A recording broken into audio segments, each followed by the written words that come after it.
C'est la fin de journée, vous sortez de cours ou du boulot et vous avez envie d'aller vous détendre avec vos amis dans un endroit totalement dépaysant. Vous décidez d'aller au Nautilus, un bar steampunk et interactif dans une ambiance totalement dépaysante qui rend hommage à Jules Verne et à H.G. Wells.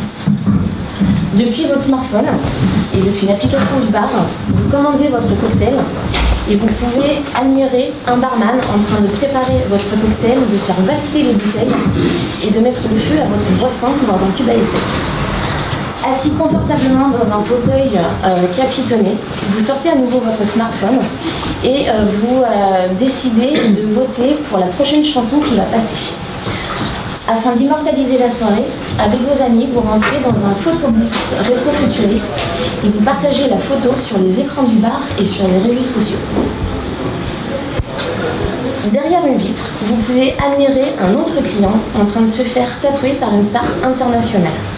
L'envie vous en prend, mais pour ce soir, un tatouage éphémère vous suffira. De toute façon, vous avez prévu de revenir pour venir danser, assister à un concert, à un DJ set, ou encore jouer à des jeux d'énigmes parce que vous kiffez les escape games. Le Nautilus, c'est donc un bar steampunk, interactif et connecté, et qui propose de nombreux événements. Ce rêve, ce n'est pas seulement le mien ou celui de l'équipe, c'est aussi celui de 200 personnes de tous horizons qui sont prêtes à faire 20 à 30 minutes de route pour tenter l'expérience et de dépenser jusqu'à 30 € par soirée. Pour que ce bar prenne vie, nous avons phosphoré tout le week-end et nous arrivons à un besoin de financement de 370 000 €. Ce qui nous projette sur un chiffre d'affaires de 420 000 € la première année. Et un retour sur investissement au bout d'1 an et demi. Comme nous sommes partageurs et que nous souhaitons faire partager l'expérience à plein d'autres mondes, nous envisageons l'ouverture en franchise dès 2021 avec 11 établissements franchisés à partir de 2030. Voilà. Merci.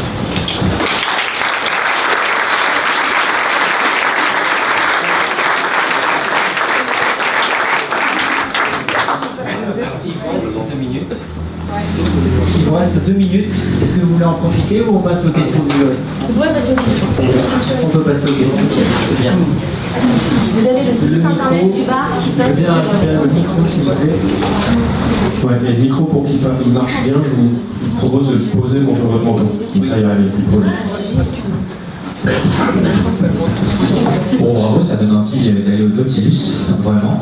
Vous avez juste pas du tout parlé, ou alors je ne l'ai pas entendu comme ça, de la phase de prospection auprès du public cible. Est-ce que vous avez été rencontrer des étudiants ou des personnes de votre public cible? Ouais, quand j'évoquais les 200 personnes, c'est une enquête à la fois terrain et questionnaire en ligne qui a été remplie par des profils complètement différents et on se rend compte que ça touche et que ça intéresse vraiment toute catégorie socio-professionnelle, surtout dans une cible de 20 jusqu'à 40 ans et que les gens sont prêts à se déplacer vraiment pour vivre cette expérience-là qu'ils ne retrouvent pas ailleurs. Et beaucoup nous ont fait le retour qu'aujourd'hui, l'offre qui existait sur Paris était plutôt classique et qu'ils en avaient un peu fait le tour et que ça manquait de renouvellement.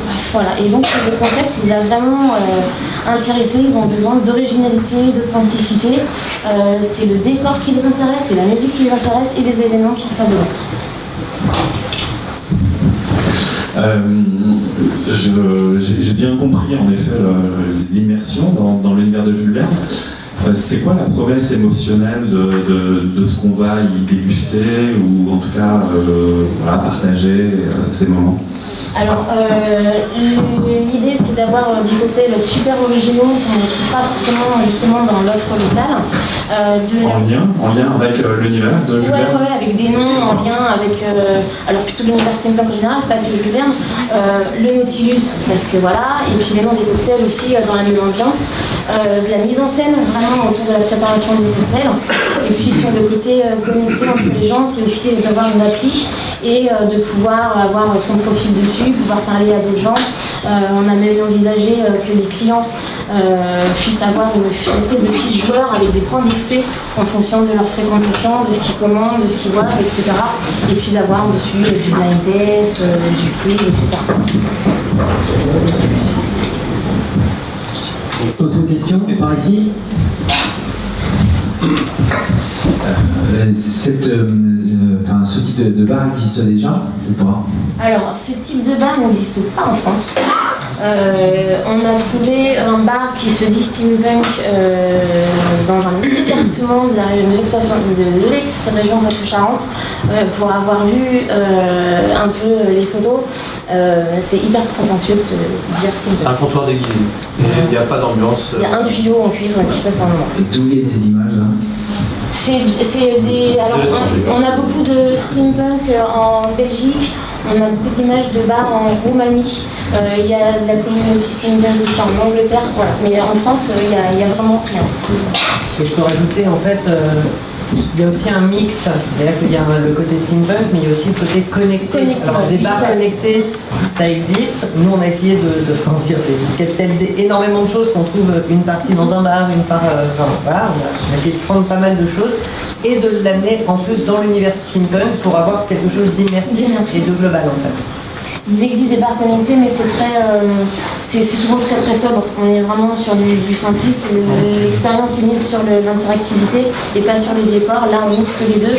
Et le côté steampunk permet de ramener du digital. C'est pas du tout déconnant. On est sur du rétro-futuriste et le mélange se fait parfaitement bien. Vous avez identifié des catégories là, de public intéressé quand vous avez dit? Oui. En fait, l'enquête c'était dans le week-end et du coup on a les tranches d'âge avec les répartitions en pourcentage. Donc la tranche d'âge dégage quelque chose. Tout à fait, des 30-40.